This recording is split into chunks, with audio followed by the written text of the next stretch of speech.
It's Wednesday, April 12th, 7 p.m. in Washington, D.C. I'm Hermela Aragawi, and this is your Ethiopian news update. There are indications that tensions between the Ethiopian government and armed forces in the Amhara region are easing after multiple days of armed confrontations and more than a week of protests in several towns.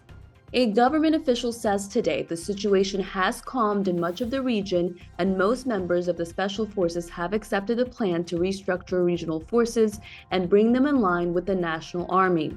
The official also says they've spoken to members of militias known as Fano. But some activists who are against the reform say their security concerns have yet to be answered. At the moment, federal forces are monitoring major cities in the Amhara region, and there appears to be relative peace while talks between federal and regional forces are ongoing. Naaman Zaleka is a prominent Ethiopian human rights and democracy advocate. Yeah, it's a very good and a positive development because there was much worry on the part of the Ethiopian people in many places, including the diaspora, Armela. So the things are, as you said, calmer. It seems that people realize the call for violence and more confrontations between Fano special forces and the protesters.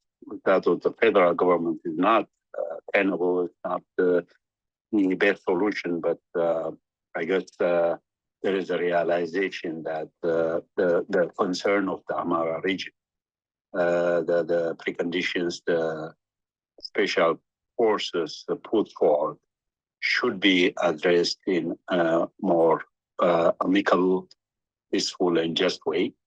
And it seems that there has been an informal talks throughout the Amara region on this situation, and many actors are involved in calming the situation. I think this is the best route to a peaceful resolution of the crisis that emerged after the federal government announced hastily and without the proper communication and the proper the adequate, robust public awareness, the dissolution of the special forces and reintegrating them within the Ethiopian National Defense Forces and also the federal police. Reforming the regional special forces was a popular agenda when Abiy Ahmed came into power in 2018. Some would say it was particularly popular among Amharas who fought against the ethnic federalism system created by Ethiopia's 1994 constitution. So what changed? Well, several factors may be at play. One is the country's 2-year war with the Tigray People's Liberation Front in Tigray. Forces in the neighboring Amhara region carried much of the war's burden, and civilians were also left unprotected when Tigray forces invaded Amhara, where they're accused of committing heinous crimes. I recently spoke with a psychologist who works closely with some of the victims. There was a violence, and this violence looks like weaponization, like a war. It is very hard, and their story is just very painful to share stories. But there were like gang rapes, sexual slavery, and sexual torture. The full interview will be available later this week on Hermela TV. Another key element of the resistance in the Amhara region is what has and hasn't happened since the federal government signed a peace deal with the TPLF in Tigray. Tigray forces have not been disarmed according to the peace deal, and top TPLF leadership have been given a seat at the table with the prime minister ahead of any national dialogue or transitional justice measures.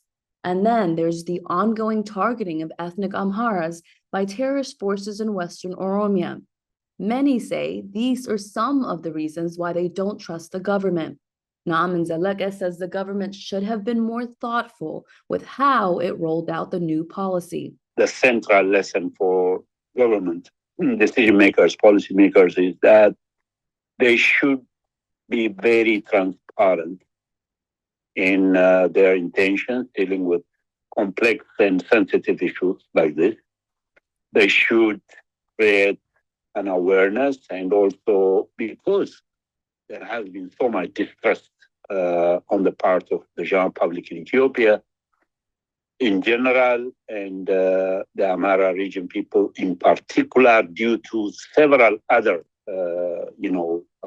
incidents and occurrences. For example, the Wallaka massacre, what has been going on in and around Addis Ababa, which is perceived as anti-Amhara and accusing the federal government, especially the Oromo Prosperity, driving this, repression and the unjust actions and measures in the city and around the city. And this perception has, generated a very strong negative sentiment throughout the Amhara region against the federal government and the prime minister too. So in this context, as you know, is very important. In this context, the government should have understood why there was a pushback to another way, in principle, which we all support. There should not be any special force in any of the regions. This is a wrong policy to begin with. So their integration in principle is correct, but how they went about it. Number one, there was distrust, the lack of confidence. Number two, not taking this distrust and lack of confidence on the part of the Amhara region people in particular, and most Ethiopians in general, about the intentions and the policies of the government. They should have taken this into account in the policy formulation to integrate the special forces. Much of the criticism with the government's move is the lack of communication with the forces on the ground. A government source tells me they have been in communication with regional forces leadership, but there's a question of whether soldiers on the ground were adequately prepared for the change. This week, an Amhara regional administrator, Girma Yeshitala, said a task force assigned to prepare the forces failed to communicate properly. Seleka says it goes beyond that, and that the general public deserves to have been included in the policy decision. All such measures and policies on the part of government should be very transparent, communicated, robustly preparing the public for coming, and also engaging the public, the stakeholders in any major policy formulation. What are the fears? What are the anxieties and the preoccupations of the people? What are people saying about not only on matters of special forces and this policy, but even economic, social, and other policy matters should be subjected for proper, robust public deliberation and participation. This is Eyes on Africa News on Hermela TV. I'm Hermela Aragawi. Thanks for listening. Please subscribe, share, and support independent journalism by making a one-time or monthly contribution. You can do that in one of two ways. Go to eoanews.com and click on donate. That's eoanews.com. Or become a monthly patron on our Patreon at patreon.com/Hermela TV.